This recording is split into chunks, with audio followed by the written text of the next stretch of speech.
Hi, welcome to the Cam Hill Show. I'm Dr. Cam Hill, and in the studio with us on today, I have Mr. Preston Middleton. He is my guest contributor on today, and I appreciate him so much. Also, in studio with us, Ms. Deidre Rashid. How you doing, Deidre? I'm doing good. Doing good. I'd like to first kind of open up a little bit about the show today is about all the things that happened last week, and Lord have mercy, has there been a lot. Yes. We are really right now at a point now where literally all the things that our ancestors fought for in 65 and 64 in the 60s to get us voting rights are now on the table to be taken away. I didn't think in my lifetime that I'd have to deal with something like this. I thought that part was over. And it came from, my feeling like about that came from a lot of different places. Seeing and knowing Republicans all my life and knowing they respected the rule of law gave me a sense of some support. But over the last several years, going into 8 years now, those things and those walls seem to come down. And this is where we're at an emergency moment right now in our country. We're at a point right now of slumber for some, but they're finding out. We're having a real FAFO moment. And right now, I urge everybody to pay attention. All that you know, all that you cherish, all the stability you ever thought you had could go down the drain. You may think you have money in your savings, but right now, the dollar may cease to be the world currency. Right now, AI is moving faster than it should be.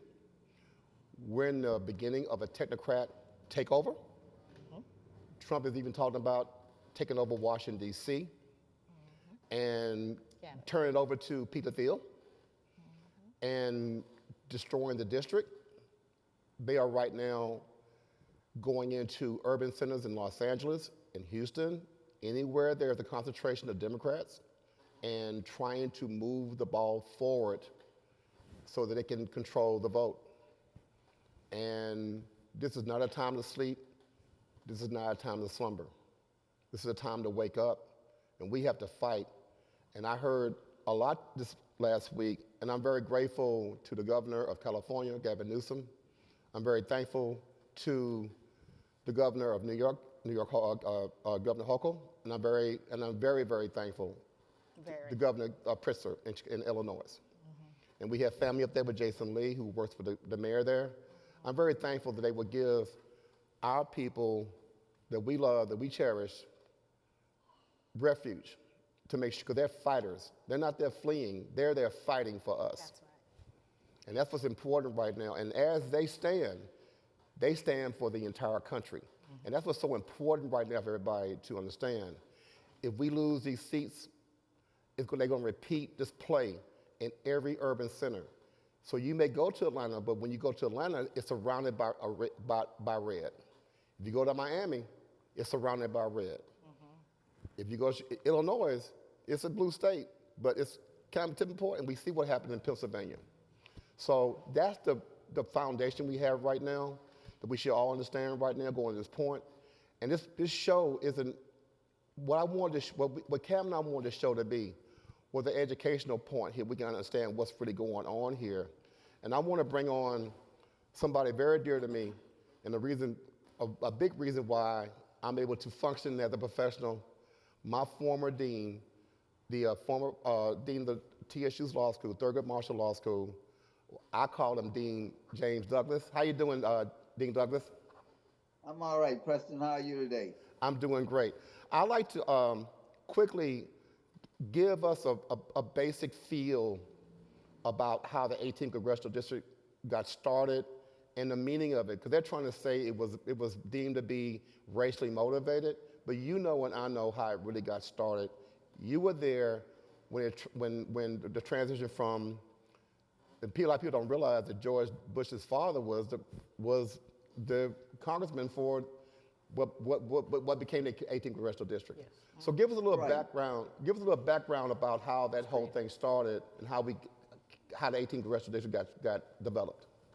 All right, President, before I go to 18th congressional district, I want to give a little historical background of how we got to where we are.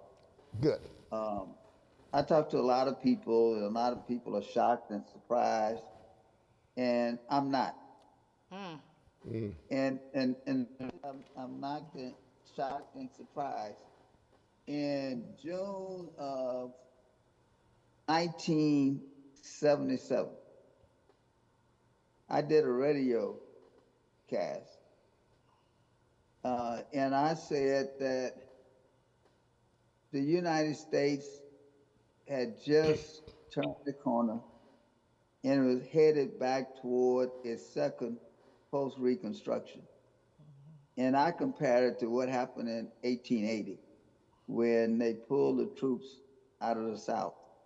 I said we were headed back to post-Reconstruction, and I was concerned that we would get to where we are today. Now, everybody told me I was crazy. That could never happen, but it could. And so, why did I say that in 1977? I said that in 1977 because that was in June, that was the day the Supreme Court agreed to hear the Bakke decision.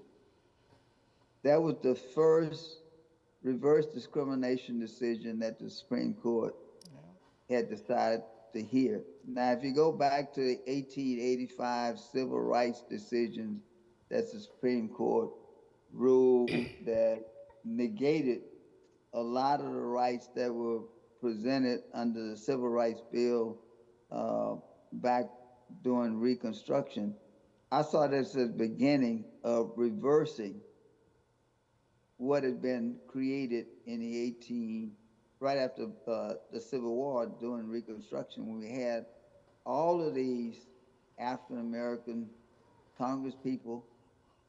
We even had an African American governor during Reconstruction. So we've been here before.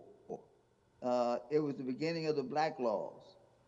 So I'm just saying that we have, because we don't know our history, we're repeating our history. So this is just a repeat of what happened after Reconstruction. Now, yes, it's true that Barbara Jordan and the 18th Congressional District ended up being a Democratic district, but really, it really came about because the Supreme Court decided that the congressional districts ought to be drawn so that each person had a real, I guess you can say, input in the system. So it wasn't created to create a black district. It just happened that Barbara Jordan, who was an African American, happened to win that district. And you know, the crazy thing about it is, most people think the 18th Congressional District is a majority black district, which it is not. It's a very mixed district between blacks, whites, and Hispanic. So I think it's a mistake to deem that this district is is a black district. Blacks happen to represent the district, but it is not a black district. You know, Lyndon Johnson once said, a man without a vote is a man without protection. And I think it goes to what you just said. They were trying to make sure that we were stakeholders, and they were trying to respect that. Would you agree? Yes. I mean, but the 18th Congressional District is not the only thing that happened. Remember, right after that, when Texas redistricted the state legislature, that's when, you know, we had Craig Washington, Mickey Leland, Anthony Hall, and that group that went to Austin. So the whole idea was that every citizen in the United States ought to have a legitimate voice in the way this country is managed. And so it wasn't to create necessarily black districts, it was to create districts that everybody had a say in what happens in this country. And so it's crazy to think that, given the fact that we have, as you said earlier, we have Houston, we have Dallas, we have Austin, we have San Antonio, we have El Paso, we have all these blue cities, which is where a large portion of the population of the state exists, that we're trying to create a situation where those large major cities will have no say in what happens in Washington. They already have no say in what happens in Texas. Now we want to make sure they have no say in what happens in Washington. I want to also, before we segue to another topic, remind everybody on the stream here that you were president of NAACP here in Houston. What is your feeling about these rights getting challenged like this, especially with the strategy and the misinformation and disinformation that's going down with the governor trying to assert that it's racially motivated? And I did have some counsel about a certain situation in terms of if it's political, they can do it. If it's racial, they can't. And that strategy on how we fight this. It's a difficult fight. And the reason it's a difficult fight is, if you go back and look at the Constitution is really broad, but it is the broadness that also gives it the strength. It gives it the weakness because it allows people to do so many different things, but it also gives it strength because it allows the public policy of the country to change as the views of society changes. So the Constitution really is not that prescriptive. I mean, one of the first things I did when President Trump started, enacting all the tariffs, and when he started reducing the all of these governmental agencies, was to go back and see what are the powers of the president, what are the powers of Congress. And so really the president has almost unlimited power, other than there are some powers that can be checked by the Supreme Court and powers that can be checked by Congress. The unfortunate thing now is that he controls both of those. He controls the Supreme Court and he controls Congress. And the DOJ. Right. Right. Right. So, I mean, I tell people the only thing left for us to do is to really, we have to coalesce, we have to come together, and most importantly, in a democracy, we have to vote. We're going to have to put together coalitions. I mean, that's the only way out of this. This name would not ring a bell to anybody other than those people who attended Texas Southern in the mid-1960s. And the name is Loveberry Johnson. People say, well, who is Loveberry Johnson? I said, Loveberry Johnson was a student, graduated from Wheatley High School. He started the first Young Republican chapter on TSU's campus. People don't remember, young people don't know that at one time, Republicans couldn't get elected to anything in Texas. And definitely in the mid-60s, they couldn't get elected to anything. But Loveberry started the Young Republican chapter on TSU's campus. And everybody thought he was crazy. But I watched from the mid-60s until the mid-90s, over 30 years, I watched the Republicans work to get to where they are. So, it was hard for them. This is going to be hard for us. But if we want to be players in this environment, we're going to just have to do the hard lifting. That's all there is. Dean Douglas, I'd like to ask you a question that I've had so many people ask me in the last few weeks.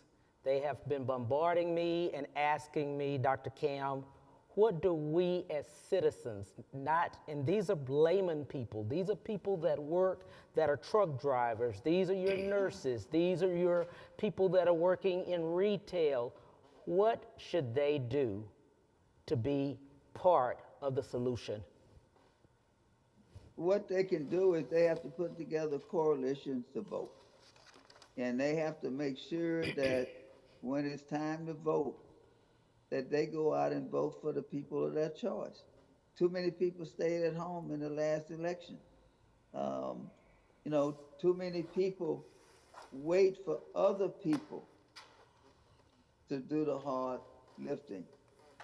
Preston just said, for a long time, I was president of the NAACP. I'm still involved with the NAACP. But I hear people all the time say, what is the NAACP doing? And I ask, are you a member and what are you doing? See, everybody always looks to see what is somebody else doing. If you're not involved, then you're part of the problem. And so we have too many people who are a part of the problem. They look at it and they expect somebody else to do the work, but the work can't be completed unless everybody gets involved. I want to take a moment to properly introduce my friend Deidre Rashid. Deidre has been identified as one of the top community organizers in the nation. She has over 25 years of experience in the areas of government and community relations and has staffed 2 prior U.S. presidents and 1 vice president. She's a veteran of the First Gulf War, where she worked as an intelligence apprentice. She served for Congresswoman Sheila Jackson Lee as her district policy advisor and as her district director for the 18th Congressional District. Deidre went on to work for President Obama in both Texas in 2008 and Florida in 2012. We are more than happy at this desk today. I Honored to have you I here. am happy to be here, and I did both Biden and Kamala, right? So I did the blue dots. Yeah. If you don't mind, Cam, I would Please. like to jump in and answer your question. Yes. Okay. If people want to know what to do, Yes. this is the time for the transition. Yes. This is the time for the younger generation. This is not your granddaddy's civil rights. Those same methods that we used back then, we can take wisdom pearls from those.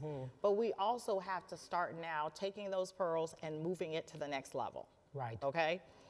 Some of the best things you can do is information, education. Educate yourself from what you're seeing. There's a lot of gaslighting going on. There's a lot of telling you things like, you're seeing it's raining, it's really sunshiny today. Make sure you're an informed person. The second thing is empower yourself through social media. If you are the one thing you can do is organize, organize, organize, organize. One of the things that I see is that in these last few days, Democrats have gotten lazy on voter registration. Absolutely abominations, okay?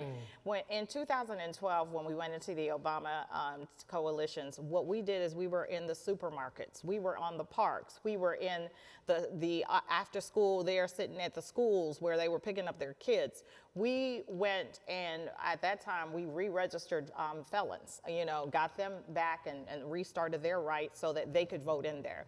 Seniors that we knew were not going to be able to make it to the polls, it's about voter education. I can't tell you the amount of times that I've said to different Democratic Party officials that we need to make sure that seniors know the rules of the game. You want to know how Stacey Abrams was so effective in Atlanta? Because she went and educated the voters. So when they did a trick, the trick didn't work because they knew what their rights were. They knew what they were supposed to do. They knew that you can't check. You have to fully fill out that or they'll throw out the thing. They knew to put your social security number and your driver's license number on it so that if you can't remember what you gave the last time, it won't be thrown out because it doesn't match. They knew to make sure that you fill in every single thing on the form correctly. They knew, like in the state of Texas, that if you don't identify a party, then you will not be sent the form for the primaries. They knew those things, but we don't take the time to educate our seniors. We have to empower our people, right? And the other thing for young people, like young people are on fire. Take your hands, those Twitter fingers, and start sending out the news. You don't need ABC and CBS. Nowadays, they take the news that they're doing, they put it into social media posts, they stop anywhere and they update each other on what the news is. Let's make that go viral. One of the things I love to do is, okay, governor said that he's going to arrest let's look at the authority of the governor. And once I find the authority, I'm not going to keep that knowledge to myself. I'm going to make sure that I'm educating our communities. Because see, ignorance is hopeless, but education is empowering. Let's go into that real quick. Let's unpack this situation with Yeah. Governor Abbott's letter Ooh. and Ken Paxton's letter. Ooh. And I'd like to Dean Douglas also chime in on this a little bit because he had some great oversight. And I talked to him earlier about the legality of what the governor is saying, the call the governor, The the legality. call that he made to arrest them, him being backed out by somebody we thought was a friend of ours, and he's not, I'm gonna call his name out, I'm gonna say it, Senator Cornyn. Because if you don't say it, I'm gonna say it. I'm gonna say it. I'm gonna say it. See, because you know. Because I know I was, Yeah.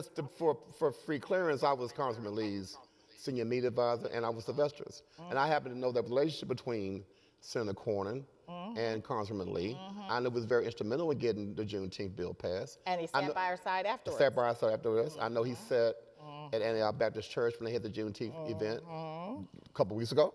And so now you're sending out a letter to Kash Patel, who shouldn't even be there, Right. to arrest. Who has no authority, because the FBI, Bureau of Investigations only has authorities if there was a federal crime that was committed. There's no criminal activity here. And the federal FBI does not have jurisdiction over civil warrants. And so to even say that you're tracking someone, well, what is there probable cause? Right. Probable cause means that there's probable cause that a crime was committed. Here, there's none of that. So out of thin air, what you're saying is that you are violating so many of my rights of privacy. This is right now a violation of the separations of powers. It is. So why you feel like you could do a violation of separate of powers, the unconstitutionality and the abusive use of power.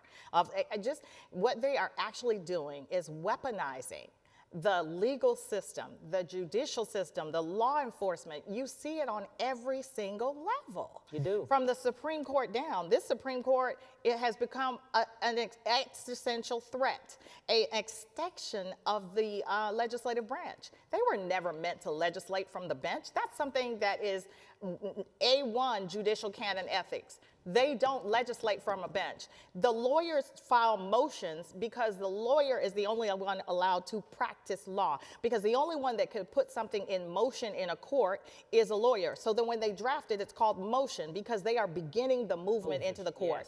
Yes. And what you're seeing here is the Supreme Court, that without the motion, without the drafting, without anybody putting it in there, they are inputting their own. They are chomping at the bit to put their own theories in there. Let me disagree just lightly. I know you're not surprised that I'm disagreeing with this. I think that the 18th has been saved because of the fact that they have identified it as historically black. I'm going to say that. Yes. I think that Republicans have been reluctant to do the damage that they have wanted to do to the 18th, because they have identified it as historically black. As incorrect as that might be, like Dean Douglas said, as incorrect as that might be, it has gotten that moniker, okay?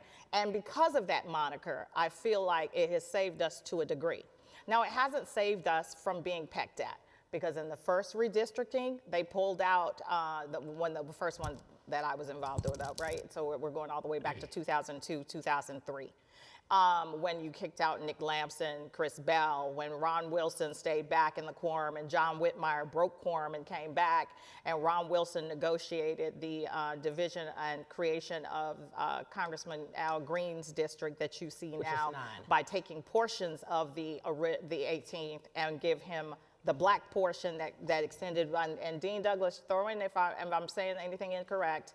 The District 9, I'm going on the boundaries. I'm going on the boundaries from TSU. And chime in right now about that, Dave. I would like to chime in on that. If you hear anything you want to come in, chime in on some of this, what you just said. Yeah, I'm saying that, Dean, if you hear me say something that's out toward, because what I'm trying to explain to them is that breakdown of the creation of Al Green's district, that District 9, that when they went to, what was it, Oklahoma, Dean? They went to Oklahoma, and then Ron Wilson stayed back in the negotiation of the creation of Al Green's district, which they packed at that point with portion of 18th and then taking all the international corridors. Right. So that strip that goes all the way up to Bissonnette, the African culture, the Chinese area of town, the strong Hispanic area in that area, they packed all the way back into the 18th, the 9th. The 9th was almost like an international. You had your Jewish community in the 9th,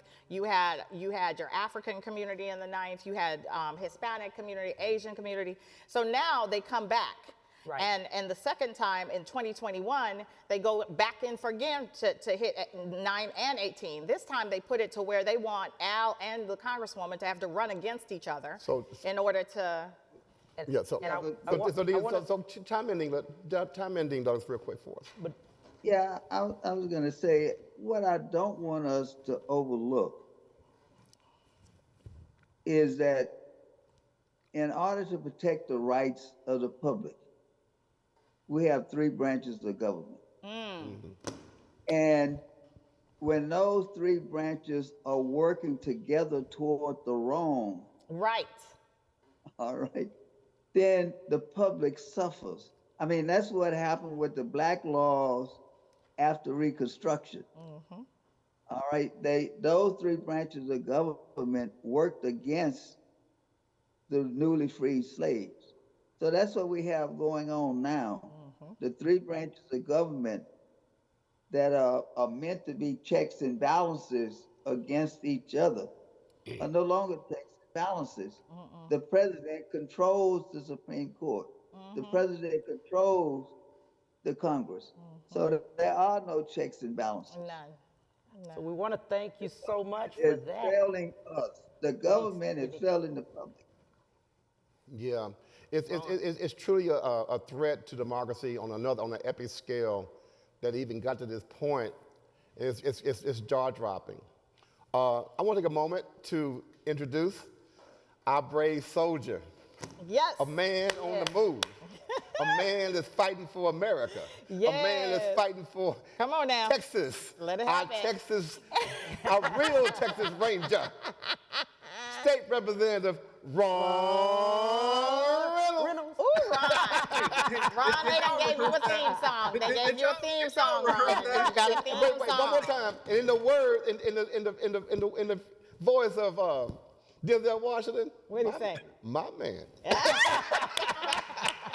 Yo, man. Hey, How you doing, Ron? First, I want to ask you. Wait. First, we got to say thank you. Hold up. No, we ain't too crazy yet. Right. We got to say thank you. I want to say thank you for Ron. I know it's That's been. right. I know it's a been sacrifice. Quite a journey for you. Especially today. I know you've been up. I see your light on social media. You have not been asleep. You've been just like me. I know you got to. It was so bad. I didn't want to ask him, was he leaving? I didn't want to get nobody. Right. Don't ask nothing. I was sitting there saying to. Don't ask him on the phone. Right. I was saying to one of the reps, I said to one of the reps, take off your geolocation. Take off your geolocation. I said, do not post anything. Right. Don't ask, don't text anything. The posting is going to light up. Nothing. Take the location off your phone. But Ron, I just want to say thank you. On the bottom, I mean, really thank you.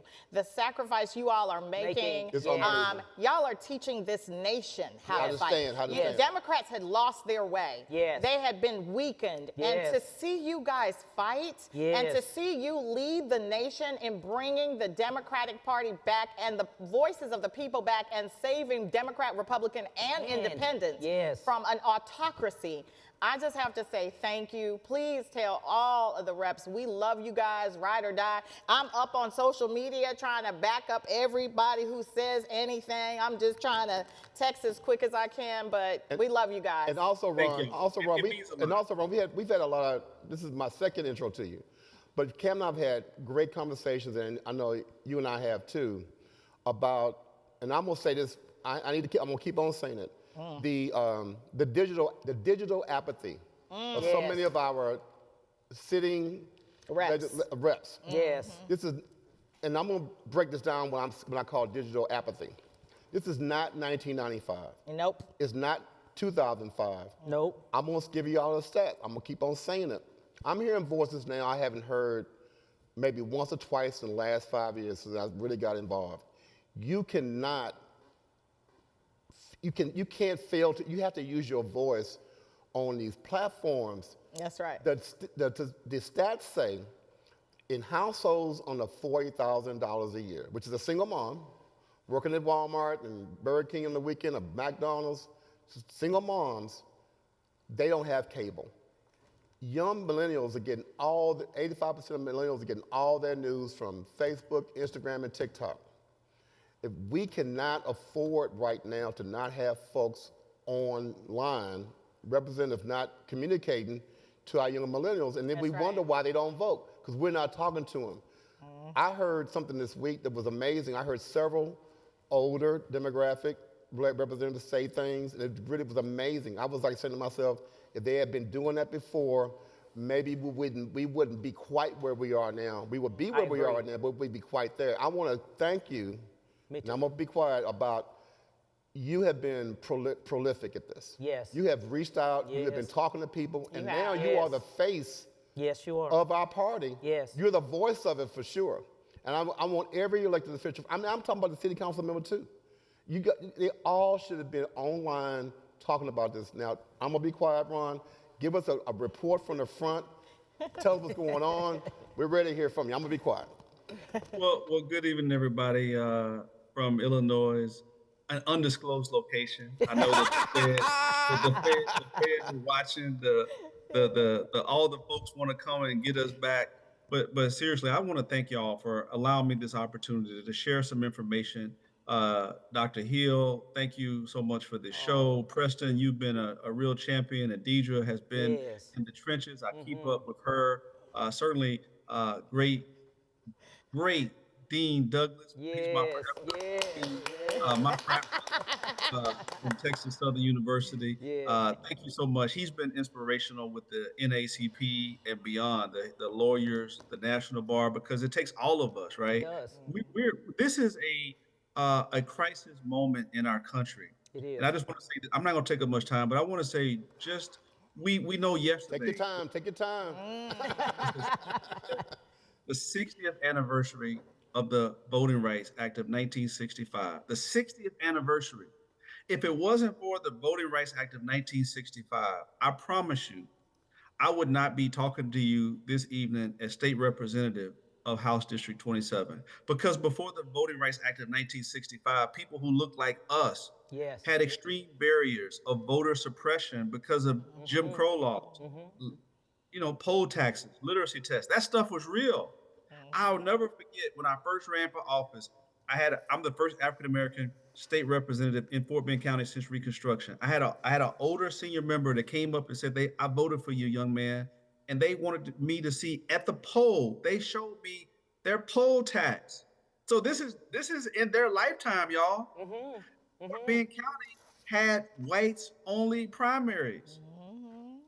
It wasn't until a Supreme Court case that struck it down in our lifetime. So I want y'all to know, more for the people who are viewing, not for y'all because y'all are engaged, but more for people for perspective.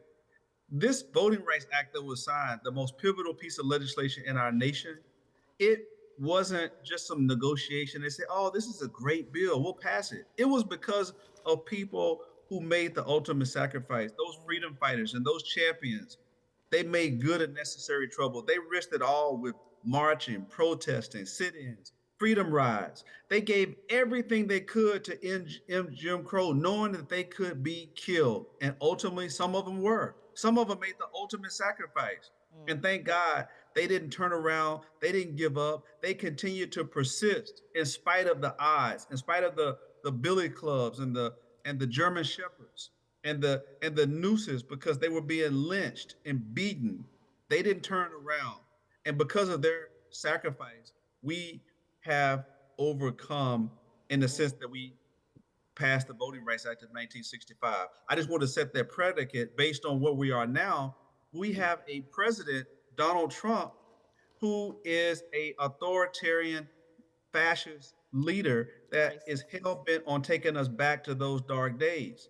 He believes that Make America Great Again is to empower white, wealthy Make men. America white again. Exactly. And we are the prey, black and brown folk.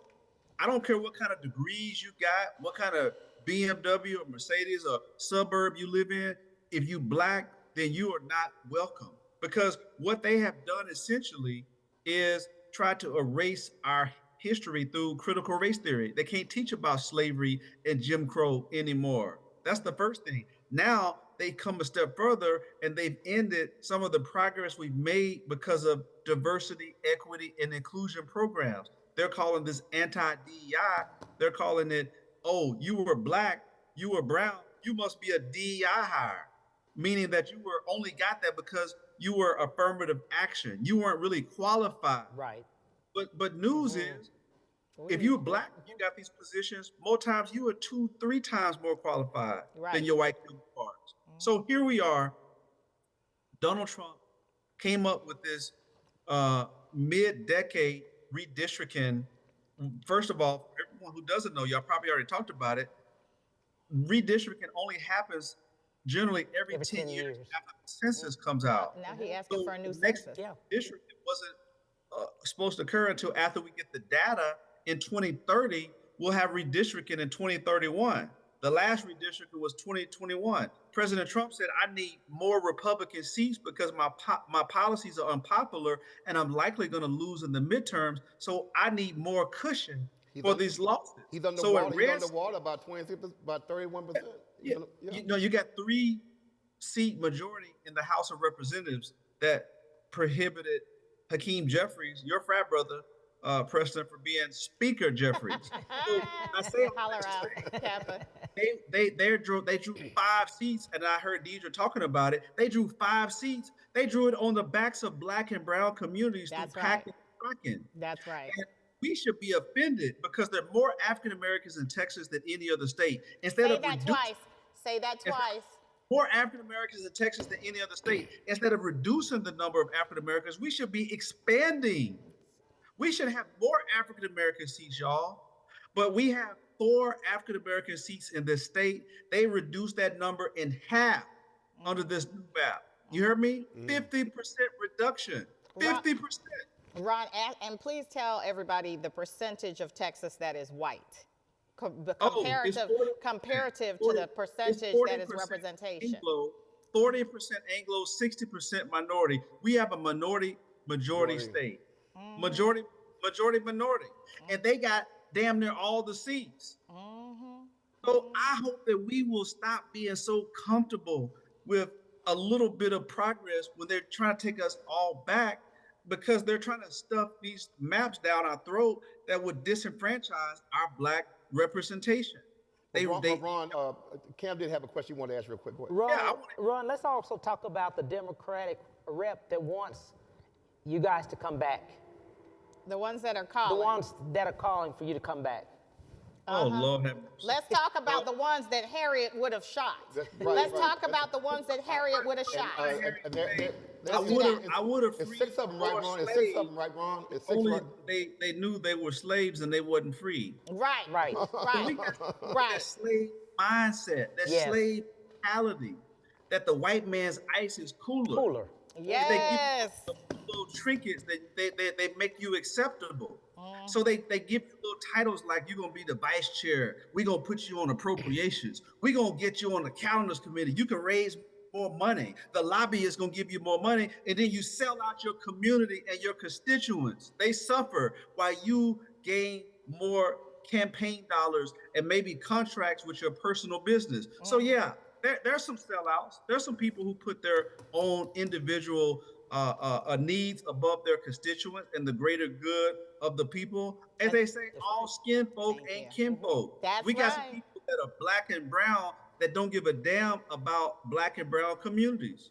And it's time for us to get rid of. And we will. Douglas, I want you to address something that's right on everybody's mind. the ability or the state is not legal. But this whole conversation about removing people from office, can you Yeah, no. unpack that a little bit, Dean Douglas, and let everybody know that Listen, they y'all. cannot do that, Dean Douglas, So I want about everybody to know. the legality of that, Dean Douglas? I want you to address that, Dean Douglas. Okay, right now, see, you all keep talking about what's legal. What's legal is what the law is willing to enforce. Now, right now, is it legal for the governor to have the power to remove anybody from office? The answer is no. Will the courts allow him to do it? Maybe. You know, we have an all Republican Supreme Court. So who knows what the outcome? I keep reminding you all of the black codes. I keep reminding you of the Civil Rights Act of 1885 that would dissipate it. Look, the law is whatever the law says it is. I want to say what the law is. And right now, Have you said that? with Texas being completely under Republican control, Washington being completely under Republican control, the only thing that makes us a real democracy is the ethics of those people in control. And if they have no ethics, then they might do anything. Yeah, no, the governor doesn't have the power to remove anybody. Deidre, jump right in. Yeah, I want to jump into Yeah. that because I do want to say this. You know, yeah, there's a lot of things they're saying that they can't do. And yeah, we could lay down and say, hey, they got control of everything, so we're just not going to educate ourselves. I don't take that stance. My stance is that regardless of whether they follow it or not, you should know it. And what you should know is that the governor does not have the power to remove a duly elected official. Now, what he is trying to do at this point, which is interesting to me, he files the case, and the Attorney General files a letter saying that the governor doesn't have the authority to file this case. And then he says, after he says that the court doesn't have jurisdiction, he comes back in and says, but don't dismiss his case. What? But don't dismiss his case. Wait a minute. If the governor doesn't have authority, then the case must be dismissed. And whenever the Attorney General comes back or that deadline is brought, he can do it. There's only two that can file to remove an elected official. This governor went to the Solicitor General because Attorney General Ken Paxton, speaking about fleeing states, was in Europe on vacation. But again, so it's the Attorney General and a county attorney, okay? And that is for specific reasons, none of which are present. You want to say that they are abandoning no, this is in the Texas Constitution. Quorum breaking is a tool of the minority. They are allowed to do that when they feel like the majority is acting the way they're acting. Now, can they do it when they have all three measures of thing? Absolutely. But that's like saying, I know a rapist is a rapist, so I'm just going to leave my door open. You can do it, but if I allow you to do it, that's a different thing. Now, I think that what we have to do is bring light to situations like you all are doing here. You have to lighten it. That's why I'm glad we talked about the Democrats who are trying to call for other Democratic reps to come back. Right. Baby, we primarying you out of your seat. We are smoking you out of those corners. We are going to find out who you are, and we will find you, and we will get you out, because you are not a representative of our voices, okay? The second thing is we're going to fight that. No, the National Bar Association is by their side. Federal judges are by their side. Do they have to follow the law? But we're going to make it damn hard for them to go. It's like turn on the light when the roaches are coming. Let's see them turn on the lights. The problem is they've been violating the law, but everybody's been staying quiet. We stayed quiet when HISD was taken, and they were removing the Tennessee 3, but the Tennessee 3 raised hell, and they raised hell, and they got put back into office. Put back into office. But we let them strip an entire elected board. Okay?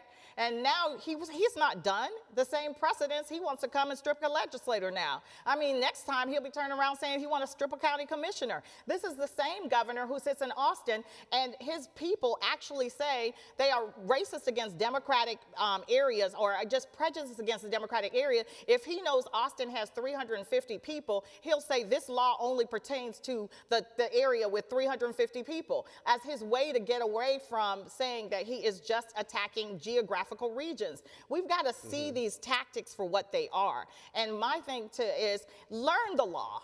Don't say that you don't have to learn the law because they're not following it. Learn it. Because the problem with us is we don't fight back, and we don't fight back on the same mechanism thing. You know when Governor Abbott learns the law? When it suits him. But you know when you got to learn it? Whether it suits him or not. Ron, I wanted to ask you something, Ron, real quick. I've noticed a coalition building around you guys, a spirit growing around you guys. Nationwide. And I want you to know, and I've noticed this, that I haven't felt this kind of unity in a long time, because the urgency of the moment has brought everybody together. And I want you to give me some substance about, some comment about what it feels like. We can talk about law all we want, but you're on the ground with everybody. You have these meetings with everybody. It feels like you guys have had a chance to be together 24 hours a day, meeting with each other. And there's power in that. There's power when you just don't see somebody on the floor or at a Democratic event, a Democratic event or whatever. You guys are spending time together. And I want to tell me, is it having an effect on you guys? Is it making you feel like there's unity beyond what you may have had before? Tell me what that feels like, and try to transfer that to the viewers here to know, is there power in that? Is there agency in that? Do you feel compelled that they have your back now? Does it make you guys stronger like a team? You know, Preston, that's a good point. I can tell you that my colleagues and I have actually spoken about that. We are vibing off of the energy that we get from the outside. We are empowered because we see a movement taking place that we aren't in it by ourselves. It's the outsiders. It's an inside-outside game. We're inside, you all are outside, but it's the outside that really makes the most impact on what takes place inside. And because of the grassroots movement from our base, people who are engaged and making their voices heard and holding us accountable, that makes a difference. It makes a tremendous difference. So I've seen people who were at first leery about the quorum break who really didn't want to do it. To be right, Frank, they wasn't gonna do it. I've seen a whole 360 in terms of their attitude, their mindset, their energy. It's a vibe now. And you all have inspired that. You all have been that catalyst, that paradigm shift that we needed to inspire us, that spark plug to keep that engine going. If it wasn't for the energy from the outside, the quorum break would have never happened. And it wouldn't be sustainable if it wasn't for you all. So I want to thank you all for being that cheerleading squad with the expectation that you all are the boss and you all can fire us through primaries or through elections. And we need to be reminded of that sometimes so we don't get complacent thinking it's about us. It's about the people that we are there to represent. We are public servants. That's right. And sometimes people don't understand and they forget that. So Preston, I would say it has been transformational. I've seen a real shift because I was one of the early ones that are saying we need to break quorum. Yep. Right now we need to break quorum, blah, blah. I heard all kind of negative naysaying that it ain't gonna work. What's the point? They gonna pass it anyway. We ain't doing it. That's where we were. But it was the energy from the outside that put that pressure. When you all testified in those record numbers in Houston, in Austin, and Arlington, it was you all on social media. It was you all on your own platforms, writing letters, stirring up, making good trouble. You all are the reason why we broke quorum. It wasn't because of inside. Inside, it wasn't there. I'm gonna tell you right now from the locker room, it was. We didn't have. You all applied that pressure. Deidre Rashid was one of those troublemakers. I was. There were other people, and I ain't gonna call other names, but y'all know who they are. They were stirring it up. They were the ones that helped make this happen. So yeah, Preston, it's been transformational. It's been a whole shift in the way things are done. I will call a name, Candace Matthews. You know, Coalition of Black Democrats, She wouldn't making let it good go. trouble, She wouldn't let it go. making noise. She still, Other she people still ain't let it go. She She wouldn't let it still go. ain't, she ain't letting it go. She still ain't yeah, catching y'all, it. Right. yeah, that's what I said. She's Yeah, I'm not gonna call the name. I'm gonna call the name. It takes being bold. I'm gonna call the name. So Yeah. so yeah. So yeah. Ron, do you, It was Ron, do you get a sense? Ron, do you get a sense, Ron? making some noise, But Ron, and really stirring it up, and that's where it was really pivotal. And others who were willing to go against the grain and say, you know what, y'all represent us, and I would expect y'all to do whatever's necessary to stop this racial gerrymandering. Ron, I want to say Deeper. one thing before the last question because we only have Yeah. a couple minutes left. Sure. I want you guys to understand from my standpoint. I am a student of history, and I am a stakeholder in this. As Dean Douglas knows, my grandfather argued a case that got African Americans the right to vote in primaries here, which is Smith versus Allwright case, Carter That's the one. Wesley, and also Thurgood Marshall. You guys are walking through history, and to have this happen, sometimes when you're walking through history, you don't really realize you're walking through history. And I've been quite taken to see the collating nature of people from California and New York and Illinois and them gathering around. Now we have a common cause right now. Don't forget Maryland. We keep Maryland and forgetting- everything. We keep So forgetting these this other whole states. thing is growing and by the day. Where you are now won't be where you are in another week or now, with a week or so. So do you guys feel that national movement coming around you guys is growing by the hour, by the day, by the minute? And I'm in contact with a lot of national press, and I inherited a few things from being around Congressman Lee, so we all talk, and you know that. Do you Yes. feel that national support? Before you answer that, I just want to say one thing because I got to get this in. I'm sorry. You done got Trump scared. Y'all got Trump scared. He over here trying to start another census because of you. He trying to start a census. They got people in Indiana because of y'all. They trying to do Tennessee because of y'all. They're in New Orleans because of y'all. So I just want to say before you answer that, kudos, sir. You all set him back. All Orange Taco is over there shaking in his little Yes. booth. You got him walking on the roof. He don't even Yes. know what's happening. He just so discombobulated with y'all. That's so I right. just want to say kudos. Yes. Now answer the question now. Thank you. On the national side, do you feel that? Yeah. No. Listen, we've seen it on the national side. We have seen unprecedented national attention on Texas. We've dominated the news cycle. Usually a news cycle, Preston knows this better than anybody. At 24, 48 hours, there's a shift. We're still having this national conversation, and we see energy that has sustained multiple news cycles. And so yeah, we see the Well, energy. we go for about 3 minutes. We hear from people. We seen Governor Newsom from California chime in. We've inspired them. Governor Holcomb in New York. We are other Governor Pritzker here in Illinois. So we are just Texas, but Texas has been the catalyst for a movement and a shift in other Democrats actually fighting back. Because if we didn't aspire that, Trump was ready to steamroll us, and we were going to be all timid. We all playing by the other old rules, and we just get ran over. People are saying enough of y'all not Weak fighting. Democrats. That's why there's voter apathy, because they don't see that we are doing a damn thing to push back. And they say, what's the point of supporting y'all when y'all ain't gonna fight? We're showing that we are gonna fight. That's right. And so Deidre, so that has been, I think, inspirational to give other people a sense of agency that they too can fight in their own states. And this has become now not just Texas, but a national movement to push back against the autocracy of President Trump. And Now, Ron, President, we have petitions.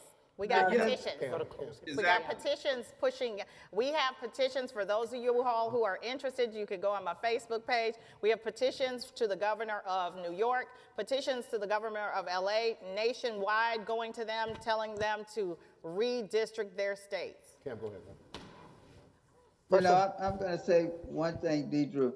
You talked about I'm gonna close it. the younger generation, and this is my big concern. When I talk to young NAACP members, I remind them one of the reasons the civil rights movement in the 50s and 60s was successful is it was not short. I tell them that the Montgomery bus boycott that spurred it all lasted over a year. So if people need to understand, this is not when the legislators come back to Texas, that's the end of it. See, when we've left in the past, when they've left in the past, we didn't do anything to continue the momentum. So it's not just about having the legislators go someplace else and then when it's all over, come back and we forget about this. We have to, this has to be long term. Absolutely. Remember, I talked about post-Reconstruction.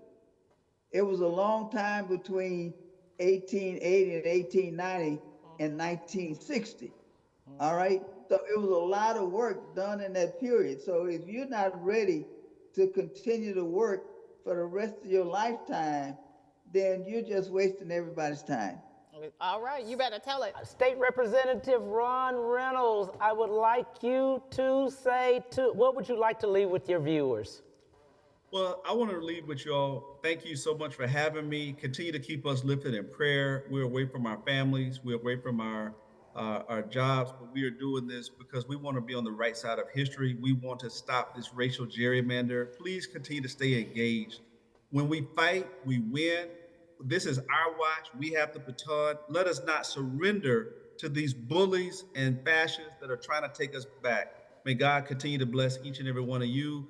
And we will, the moral arc of the universe is long, but as Dr. King says, it bends towards justice. Let's continue to fight the good fight and not grow weary in well-doing. That's right. Our favorite Dean, Dean Douglas, what would you like to leave with your viewers? Oh, no, I'm just, you know, it's a fight. And, you know, fights and wars don't end quickly. Yeah. So I like that. I'm just saying, let's be committed for the long haul. Let's not make this a 1 day or 1 week or 1 month situation. Let's commit ourselves to making sure in this democracy, and the way we really commit is we said to ourselves, the one thing we can all do is we can all vote. So commit yourself to going out and voting every time there is a decision that has to be made, and make sure we put the right people in, the people that support us and the people that support our interests in the various legislative forums.